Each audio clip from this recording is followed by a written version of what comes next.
What's good, YouTube? It's your boy Charles, the face of trade tables, and I'm back with another video. This past weekend, I went to Seattle, Washington for a regional event, and let's just say for me, it didn't go well. I did play this list that you are seeing right now. This is my Tearlament list that I did play at the event.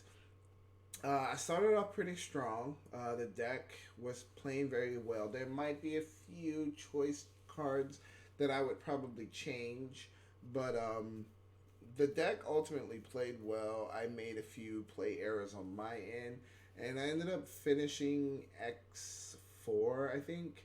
I had one round where I broke. I think it was the very last round. I also was extremely exhausted. It was 9 rounds of Yu-Gi-Oh. I think 300 over 300 players showed up, so 9 rounds of Yu-Gi-Oh.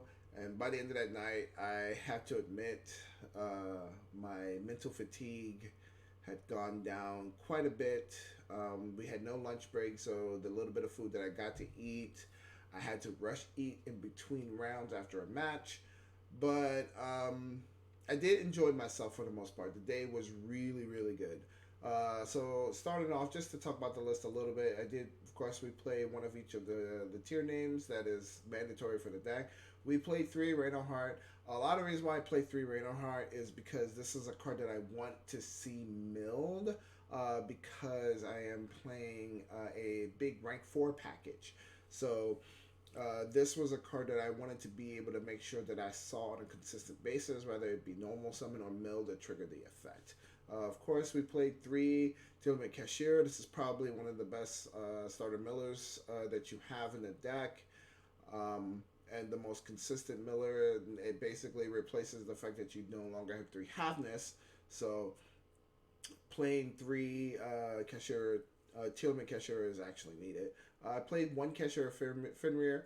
It's not a great card to mill, but it is a good card to see. I think maybe in the future I might put this back to 2, but I don't know. Like, I didn't see it much because I was playing one, but when you open it, especially going second, it's a pretty strong card to have. So this might get changed back to 2 at least. 3 is definitely not the number, but 1, I mean, it came up sometimes, but just didn't see it as much as usual. Of course, we play the Shizu package, which is, the one Kelbeck, one Agito, one Keldo, and one Medora. These cards came in handy, mostly the Millers. Shufflers came in sometimes. I think some of my misplaying was not citing these out more often because they didn't come up that much. And another reason why, also this package here, the Bistio package, I played 3 3 Druid Swarm and 1 Magna Hut. This package, it came up a couple times. My matchups were so weird. I did expect to play a bunch of tier and Unchained, and I didn't play a single tier matchup. I played 1 Unchained matchup, and so I found myself citing these out quite a bit, almost every round, because they just weren't doing much. I went for this package like this in the main board over the Destiny Hero because in testing I kept finding myself bricking quite a bit with my unluckiness with the Destiny Hero cards in my hand and would get stuck and I would be so unlucky quite often and be drawing multiple Malleys and stuff like that. Also, another reason why I cut the Destiny Hero package is because of a card choice that I had in the extra deck for playing against a specific matchup, and I wanted to make extra deck space for it. So I cut the Destiny Hero package for a full 4-card Bistio package. When originally I was only playing, I think, 2 Bistios. I also added this card last minute because I noticed that a lot of people were playing it. But back to the deck. Danger Mothman and plus the Danger Nessies. These cards performed extremely well for me. I definitely believe that this is for sure always something you want to have in the deck as of right now for tier. I think even when we get the horror stuff, you definitely want to keep Dangers. And Nessie was extremely helpful with getting a lot of fusion plays off, summoning my Kaleido Heart quite often, stuff like that. So uh, the Danger package was extremely good for me. Diviner, one Diviner. I only played one. This card, just like just like Fenrir, it's not a great mill. I felt like one actually did me really well. I saw it way more than I saw the Fenrir, and I think it's because of cross shape, like allowing me to be able to bring it back. So it just came up quite more like way more often than Fenrir. So I think moving forward, we'll probably go to Fenrir and leave this at one. This card was very, very strong and very, very helpful. Of course, we have this tech of mine that I don't see a lot of tier players playing, but I think this card is really solid, which is the Night Sword Serpent. This card is a free level 4, basically. This card actually came in clutch quite often. I milled this card a lot. And then even when I drew it, if I was able to get the Shiren or Death or Danger and get it out of my hand, it was still free body on board. And it's a level 4, so it's also normal summonable. So if I was able to just special the Rain of Heart off its effect, because it was milled, I can normal summon this and make a ring 4. So this card was really, really good. I definitely suggest tier players to think about playing this card. This card was actually really good. We played One Shaddoll Beast. This is just kind of a very good tech. I think you should play mill it, draw one card. It's great. You always want to see more cards. And then we played the Unchanged Soul of Shayama. This card was decent. I wasn't 100% about it in the very beginning, but after a couple days of testing with it, it seemed pretty nice. It helped unbreak certain hands, like like when you open Tribute Karma or open multiple selects and need to search. So it was definitely relevant enough that that the that I would suggest continuing to try it out. So the card was really decent. That's it for the monsters. On to spells. We played a very small spell and trap engine. I think a total of like 14 cards. We wanted to keep our searching and spell cards to a minimal because we want to see the monsters. We don't want to see the spells and traps. So we played one foolish goods. I think definitely one foolish goods is enough. Never play more than one. It's a brick. So one foolish good is just enough. Tearlament Scream. This is a card that I do probably wish I did play 3 of instead of 2, but it came up enough. I used it quite a bit. It didn't, it wasn't hurting me at all. Only playing 2, but I definitely did wish I'd seen more frequently. Of course, 3 Pearlorino. I did not play Terraforming. Like I said, I was trying to avoid hand traps and bricking as much as possible. And past when I was playing Terraforming, I find myself opening Terraforming plus Pearlorino, and due to the fact that I'm not playing Rathos, the Cash Planet, it just seemed counterproductive to have the Terraforming end this. So I didn't play Terraforming.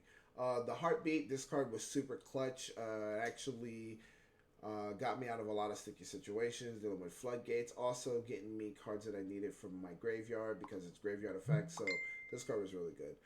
Triple Tactics Talents. This card was glued to my hand throughout the entire regionals. And unfortunately, I didn't use it as much as I thought it would be used. Like it just... I mean, don't get me wrong.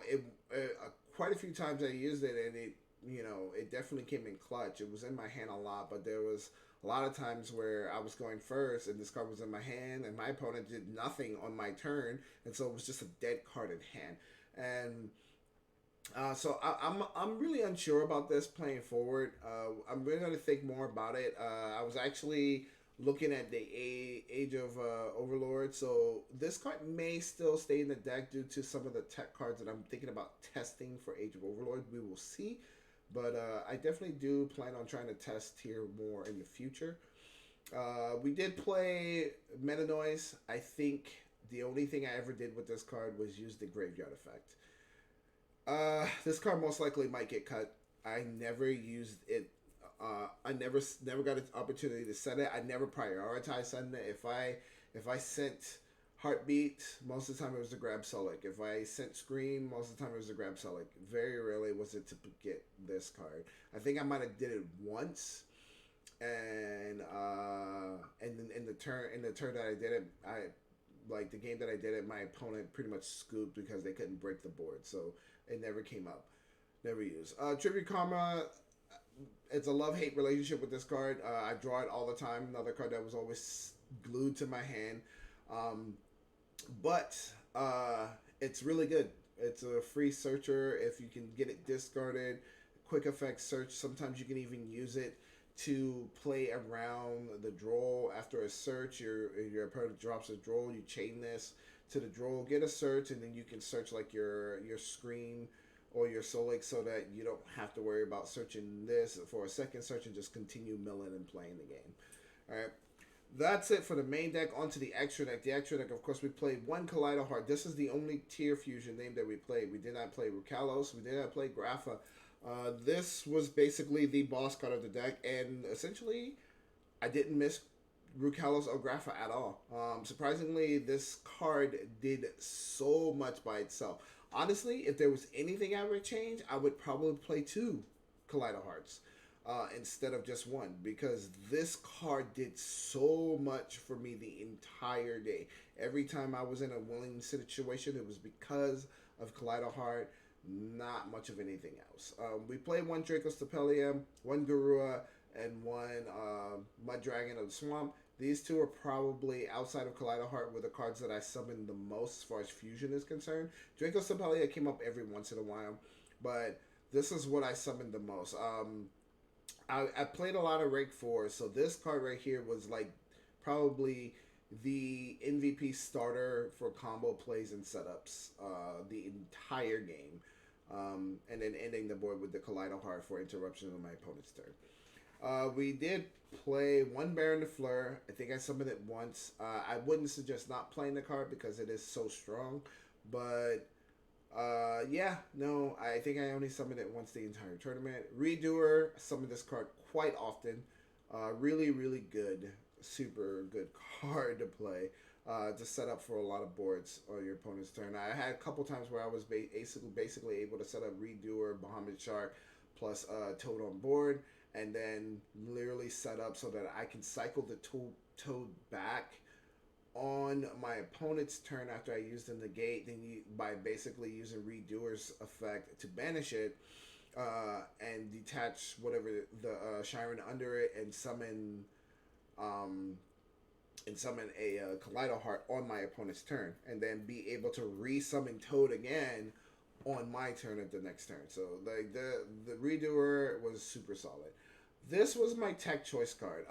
So theory behind Baguska is one of the worst matchups that you have is birds, full unders.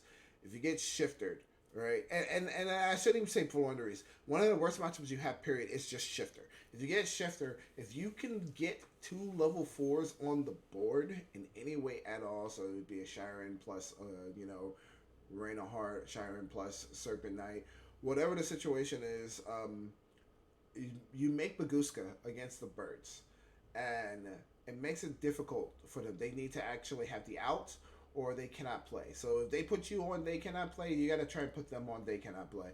And that was the reason for playing this card, because I expected to see birds. I did see birds. The Baguska did come up once against that matchup. I also used Baguska against other matchups as well, which it was actually a clutch. I think this card is really solid, and people should think about keeping it and putting it in their extra deck, because the card was really, really strong. Dweller, like I said, I didn't play any tier. I played against Unchained once, and it came up then. This is the only time that I summoned Dweller. Unfortunately, I think it was just the matchups that I had, and so Dweller was underperformed for that tournament. It just was never needed. I wouldn't say not to play, but specifically for that tournament, for me, it just was never needed. I played against so many other matchups where Dweller just wasn't very good. It was just okay, and I think the one matchup that I probably should have summoned Dweller that I didn't was the Infernoble matchup. I didn't think about it at the time, but if I had did that, I think I probably would have made that matchup a little bit easier for me. But I mean, my opponent both games had droplets in like 2 out of the 3 games. So unfortunately, I don't even think the Dweller would have did anything against him in the first place. But Bahamut Shark card was amazing, did really well. Summoning Toad. I basically went Bahamut Shark Toad like almost every game. Like surprising, I didn't think I would. I really didn't. I thought Toad was gonna be like mediocre, but no, I literally summoned this probably way more than I summoned Baron like the entire game. Beatrice, absolute MVP card of the deck. This card gives you interruption for your opponent's turn. It gives you setup for your own turn. This card is absurd. I'm surprised it's not banned. This card is so good. I would definitely suggest every tier player to play this card 100%. Zeus came up a couple times. I am unsure if I'll keep it in for future purposes, but it did come up a couple times. Outside of that, so the last 3 cards was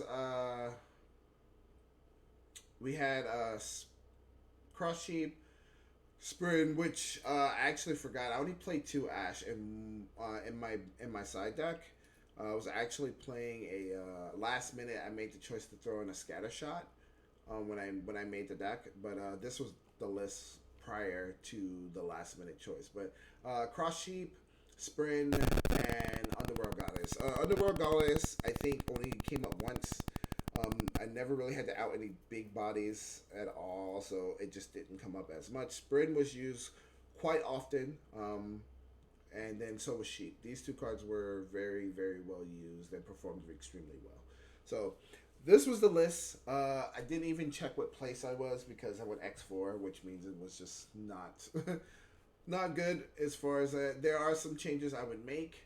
But at the same time, I'm just going to start working on Age of Overlord test a list with Horus and stuff like that. So we probably won't be seeing a list like this anytime soon. I haven't decided if I'm going to be keeping the extra deck the way it is, but there are definitely going to be some changes. Like I said, the Bestials were kind of meh. I think they're probably better off in the sideboard than in the main board. Everything else was really good, really solid. So now that is pretty much the list. Tell me what you guys think of the deck list. What you would change. Give me any pointers. I definitely would appreciate that. I'm definitely looking to go to a regional event in my area here in Salem, Oregon at the end of October.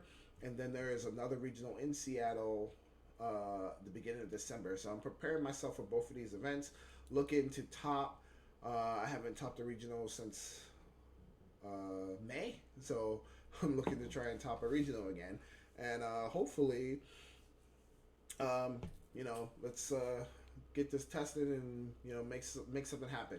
Tearlament is legitimately like my favorite deck of all time, and I want to play it, but I'm also in a toss up of playing Vanadium as well, because that deck is also a really fun deck that I enjoy playing a lot of and want to maybe take it to a regionals. It's what I got my top with last time, and I'm thinking about taking it to a regionals for Salem. So let me know what you guys think about this and any ideas on what to play for the future of my Yu-Gi-Oh! Regional career.